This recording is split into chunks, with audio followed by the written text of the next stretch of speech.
The Gilded Age was a period of major technological advances, and the Eustis estate was always at the forefront of those technologies. They had the top-of-the-line tech for the day. This house was lit by gas lights, which were popularized in the 1850s and wouldn't have been uncommon in an 1870s house in downtown Boston.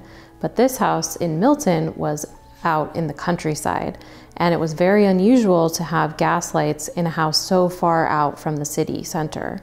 The Eustis family actually produced their own gas to power the gas lights, using a machine called a Springfield gas machine, which used gasoline, which at the time was a sort of useless byproduct of other manufacturing processes, and it was combined with air and evaporated through an underground tank that then fed into the gas light system in the house. It was very advanced and something that W.E.C. Eustis really wanted to have on his property. He specifically worked with the company to install it.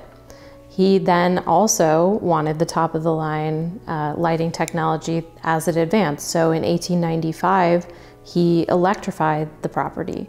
He was also not able to get city electric out this far in the country, and so he installed the second largest windmill lighting plant in the country at the time, which was a wind turbine taking advantage of the natural wind up here on the hill to power the electricity for the house.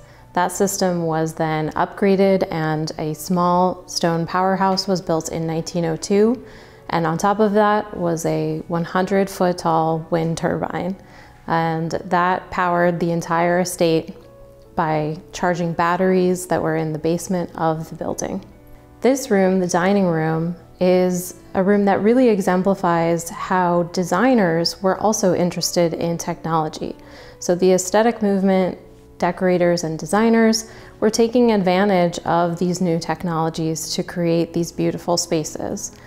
This dining room had gas lights in this beautiful chandelier, which is the original fixture in the house. And every surface in this room is designed to reflect and refract the gas lights.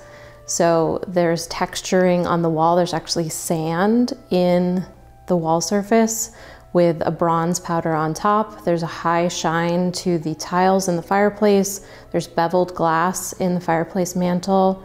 There's a high shine to the woodwork, and the ceiling is a silver reflective surface as well. So every surface in the room would have been sparkling when they would host a dinner here at the house. The house also had really unusual technologies like the radiant heat system that was running underneath the beautiful tiles in the parlor hearth. There are water pipes that run underneath those tiles, and when the heat comes on in the winter, even now, it heats up the tiles to warm up that little nook around the fireplace.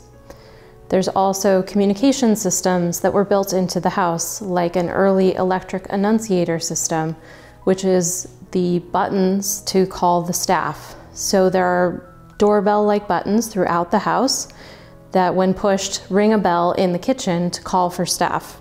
This is a really efficient system that would have been considered a really important upgrade to the technology of the time.